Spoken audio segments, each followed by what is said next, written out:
მოგესალმებით, გაგაცნობთ ინგლისურ-ქართული პარალელური კორპუსის გამოყენების ინსტრუქციას.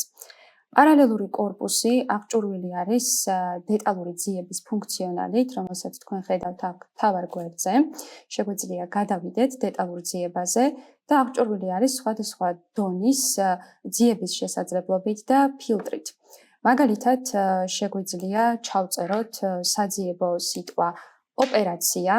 დავაჭიროთ ძიების ღილაკს, დაიწყება ძიების პროცესი და მთავარ ეკრანზე გამოგვიტანს ყველა იმ ჩანაწერს პარალელური წინადადებისა ინგლისურს და ქართულს, სადაც ხვდებით სიტყვა ოპერაციას, თუმცა სხვადასხვა სიტყვა ფორმის სახით, როგორც ხედავთ, გვაქვს ოპერაციამდე, გვაქვს ოპერაციის და ასე შემდეგ. გარდა ამისა, თუ კი მაუსის კურსორს მივიტანთ ჩანაწერთან, თვითონ პარალელური წინადადების მივიღებთ მეტა ინფორმაციას იმის შესახებ, თუ საიდან გვაქვს კონკრეტული ეს მაგალითი.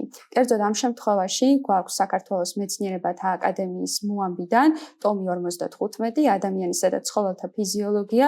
ეს მიეკუთვნება სამეცნიერო ტექსტების კრებულს, როგორც ხედავთ, ორიგინალის ენა არის ქართული, მითითებულია გამოცემის წელი და თარგმნის წელი და ასევე მთარგმნელის ვინაობა არიანე ჭანტურია. თუ სურს რომ ვიპოვოთ ოპერაცია მხოლოდ აღნიშნული ფორმით, შეგვიძლია დავაჭიროთ ზუსტი დამთხვევის ღილაკს, დავიწყოთ ძიების პროცესი. ამ შემთხვევაში ჩანაწერებში სულ 262 ჩანაწერი გვექნება, სადაც უშუალოდ უკვე სიტყვა ოპერაცია იქნება აღნიშნული სიტყვა ფორმით მოცემული. გარდა ამისა, ჩვენ შეგვიძლია ავარჩიოთ ორიგინალის ენაც პარალელურ კორპუსში, ამ შემთხვევაში შეგვიძლია ავარჩიოთ ქართული და გვექნება საშუალება მივიღოთ ინფორმაცია მხოლოდ იმ კრებულებიდან, რომლის ორიგინალი ენა არის ქართული, ანალოგიურად ინგლისური ენის შემთხვევაში და შეგვიძლია ავარჩიოთ ორივე, რაც არის ნაგულისხმევი პარამეტრი. გარდა ამისა, აღსანიშნავია, რომ კორპუსში შესაძლებელი არის ძიება ქვეკორპუსების გამოყენებით. სულ გვაქვს 3 ქვეკორპუსი ინგლისურ-ქართულ პარალელურ კორპუსში. ეს არის ლექსიკონის, მხატვრული ლიტერატურისა და სამეცნიერო ტექსტების ქვეკორპუსები. ლექსიკონის ქვეკორპუსში წარმოდგენილი არის ინგლისურ-ქართული დიდი ონლაინ ლექსიკონის საილუსტრაციო წინადადებების კორპუსი. შეგვიძლია ავარჩიოთ ახლა მხატვრული ლიტერატურის ქვეკორპუსი და მხატვრულ ლიტერატურაში მოვძებნოთ ზუსტი დამთხვევის ფუნქციით რაიმე სიტყვა, თუნდაც ოპერაცია. დავიწყოთ ძიება. ძიება შესაძლებელია როგორც მთლიანად კორპუსის, ასევე ქვეკორპუსების და ამ შემთხვევაში კონკრეტულ ქვეკორპუსში კონკრეტული სიტყვის ძიების დონეზე. ამ შემთხვევაში, რადგანაც ავირჩიეთ მხატვრული ლიტერატურა, შესაბამისად მხოლოდ მხატვრული ლიტერატურის ქვეკორპუსში გვექნება შესაძლებლობა აღნიშნული სიტყვის ჩანაწერები მოვიძიოთ. თუმცა იმ შემთხვევაში, მაგალითად, თუ სურს რომ ოპერაცია დავაზუსტოთ და მაგალითად ვიცით ავტორის ვინაობა ამა თუ იმ ტექსტის, ამ შემთხვევაში მაგალითად გვაქვს აველუმი, ერთ-ერთი ჩანაწერი, შეგვიძლია დავაზუსტოთ ავტორიც, ამ შემთხვევაში მაგალითად ავირჩიოთ ოთარ ჭილაძე და შეგვიძლია ავარჩიოთ მთარგმნელიც, ამ შემთხვევაში დონალდ რეიფილდი. და დავაჭიროთ ძიების ღილაკს.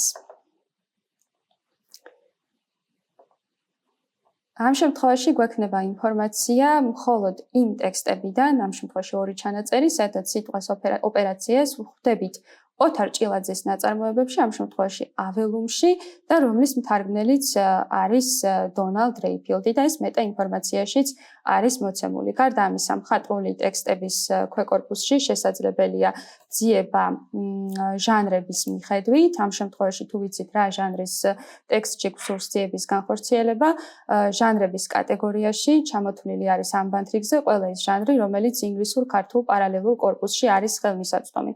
გარდა ამისა, როგორც უკვე აღვნიშნე, გვაქვს მესამე ქვეკორპუსიც, ეს არის სამეცნიერო ტექსტების ქვეკორპუსი. შეგვიძლია ავირჩიოთ სამეცნიერო ტექსტები, მოვნიშნოთ, დავიწყოთ ძიების პროცესი. ამ შემთხვევაში ავტორი და მთარგმნელი გვჭირდება, დავიწყოთ ძიების პროცესი. და გვექნება ყველა ის ინფორმაცია გამოტანილი მთავარ გვერდზე, ყველა ის პარალელური წინადადება, რომელიც სამეცნიერო ტექსტების ქვეკორპუსში მოიძებნა. ამ შემთხვევაში აგრეთვე სამეცნიერო ქვეკორპუსში შეგვიძლია ავარჩიოთ დარგები, რომელიც არის ამ ბანდრიგზე დალაგებული და ძიება განვახორციელოთ როგორც ერთი, ასევე რამდენიმე ქვეკორპუსის რამდენიმე დარგის დონეზე. ამ შემთხვევაში შეგვიძლია ავარჩიოთ ავიაცია, ანალიზური ქიმია, დავიწყოთ ძიების პროცესი და გვექნება მხოლოდ გამოტანილი მთავარ გვერდზე ინფორმაცია იმ კრებულებიდან და იმ დარგებიდან, რომელიც მიეკუთვნება ანალიზურ ქიმიასა და ავიაციას.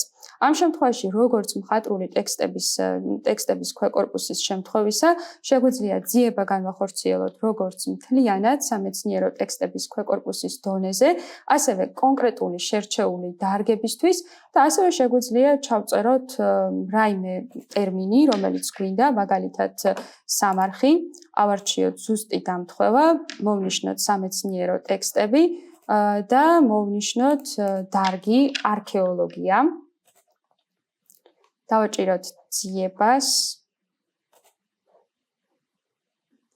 შესაბამისად, ეკრანზე გამოჩნდება მხოლოდ და მხოლოდ ის პარალელური წინადადებები, სადაც ვხვდებით ტერმინს სამარხი და რომელიც არის არქეოლოგიის დარგის. როგორც ხედავთ, სულ 8 ჩანაწერი მოიძებნა ამ შემთხვევაში. გარდა ამისა, სამეცნიერო კორპუსშიც თუ დამატებით ვიცით ინფორმაცია, თუ ვის მიერ არის შესრულებული თარგმანი ან ვინ არის ავტორი ორიგინალი ტექსტის, ან კონკრეტულად წლების მიხედვით გვინდა დაზუსტება ძიების, ამ შემთხვევაში შეგვიძლია ეს დამატებითი პარამეტრებიც ავირჩიოთ დეტალური ძიების ფუნქციის გამოყენებით, თუმცა აღსანიშნავია, რომ ამ შემთხვევაში რაც უფრო მეტ ფილტრს ვამატებთ ძიების პროცესს, მით უფრო ხანგრძლივდება ძიების პროცესი. გარდა ამისა, კიდევ ერთი ფუნქცია, რომელიც აქვს კორპუსს, ეს არის კოლოკაციების ძიება. ამ შემთხვევაში კოლოკაციებიც შეგვიძლია მთავარი გვერდიდან ავარჩიოთ, ეს არის კოლოკაციების გვერდი. როგორც ხედავთ, ძირითად პანელზე გამოტანილი არის ინფორმაცია, კერძოდ გვექნება ინფორმაცია მოცემული კოლოკაციის შემთხვევაში საძიებო სიტყვიდან ხელმარცხნივ კოლოკანტები და საძიებო სიტყვიდან ხელმარჯვნივ კოლოკანტები თავისი სიხშირული მონაცემებით, მაგალითად, შეგვიძლია ჩავწეროთ სიტყვა გული.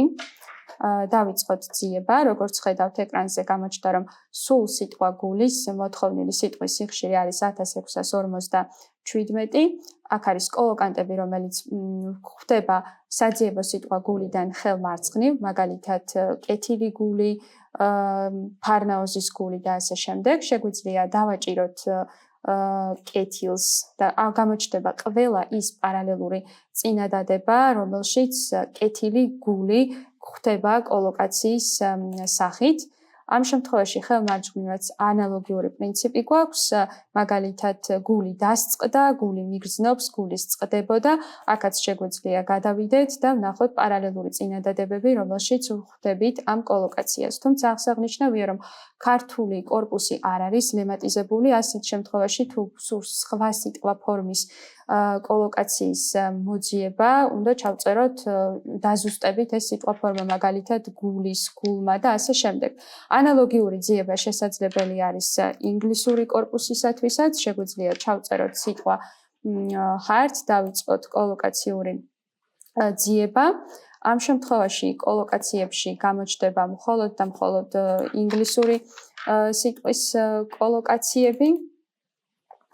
როგორც ხედავთ, ხელმარცხნივ, human, weak, აქაც შეგვიძლია გადავიდეთ და ვნახავთ იმ წინადადებებს, სადაც აღნიშნულ შესიტყვებას ვხვდებით და ხელმარჯვნივ ანალოგიური პრინციპით გვაქვს heart attack, heart disease და ამ შემთხვევაშიც შეგვიძლია გადავიდეთ და ვნახოთ ის პარალელური წინადადებები, რომელშიც ვხედავთ და ვხვდებით ამ შესიტყვებას ინგლისური ენის კორპუსში. გმადლობთ ყურადღებისათვის.